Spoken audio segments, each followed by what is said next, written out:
सच्चे मन की परिभाषा क्या है, ये आज हम इस प्रार्थना के चैप्टर 2 में जानेंगे और पहचानेंगे। मन अगर सच्चा हो तो आपके भीतर एक प्रार्थना का जन्म होता है और वही प्रार्थना आपके जीवन को एक सकारात्मक दिशा प्रदान करती है। मन अगर सच्चा हो तो प्रकृति आपको भूखा उठाती ज़रूर है, लेकिन भूखा सुलाएगी कभी नहीं। इतनी ताकत होती है एक ऐसी प्रार्थना में जिसका अंकुरण सच्चे मन की भावनाओं से हुआ हो। लेकिन बात वहीं आ जाती है कि सच्चे मन की परिभाषा है क्या? किसी का मन सच्चा कब कहलाता है? देखिए, मन सच्चा तब कहलाता है जब आपका प्रकृति के साथ जो रिश्ता है वो समन्वयता को दर्शाता हो।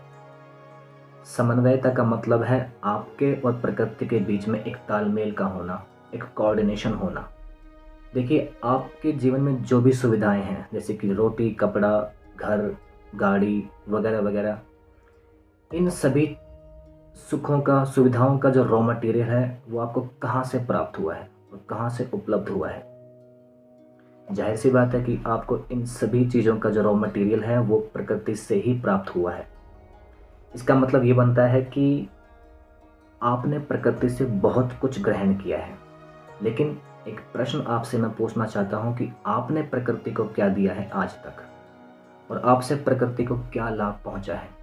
क्या इसका जवाब है आपके पास?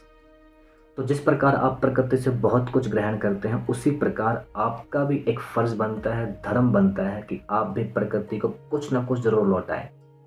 चाहे वो रोटी के रूप में हो, कपड़े के रूप में हो, धन के रूप में हो या अपने ज्ञान के रूप में हो। क्योंकि जब आप प्रकृति को कुछ ना कुछ लौटाते हो तो आपके और प्रकृति के बीच में एक रिश्ता कायम होता है, एक प्रकार का तालमेल स्थापित हो जाता है, और इसी तालमेल के कारण आपके मन की शुद्धि होने लगती है। और जब आपका मन शुद्ध होने लगता है तो आपके मन में एक प्रकार की पवित्रता आने लगती है, और यही पवित्रता कहलाती है सच्चा मन। जी हाँ, सच्चे मन की जो परिभाषा है वो है मन की पवित्रता। और सच्चे मन से ही पनपती है एक दैवीय और ऊर्जावान प्रार्थना, जो आपका संबंध उस परम शक्ति के साथ स्थापित करती है, ताकि आपके दुखों का अंत हो सके और आपके जीवन में सुख की लहर दौड़ सके। जितना आप प्रकृति से लेते हो उतना ही आप प्रकृति को देना सीखो। इस प्रकार से एक रिश्ता कायम होगा आपके और प्रकृति के बीच में, जो आपकी प्रार्थना को एक नया आयाम देगा, एक नई ऊंचाई देगा, और उस परम शक्ति के साथ आपका संपर्क स्थापित होने में मदद करेगा। प्रार्थना का जो तीसरा चैप्टर है, तीसरा चरण है, वो है आपकी इच्छाएं। तीसरे चैप्टर में ये हम सीखेंगे कि आपकी इच्छाएं कैसी होनी चाहिए, वो कौन सी इच्छाएं हैं जो आपकी पूरी हो सकती हैं और वो कौन सी इच्छाएं हैं जो आपकी पूरी नहीं हो सकती।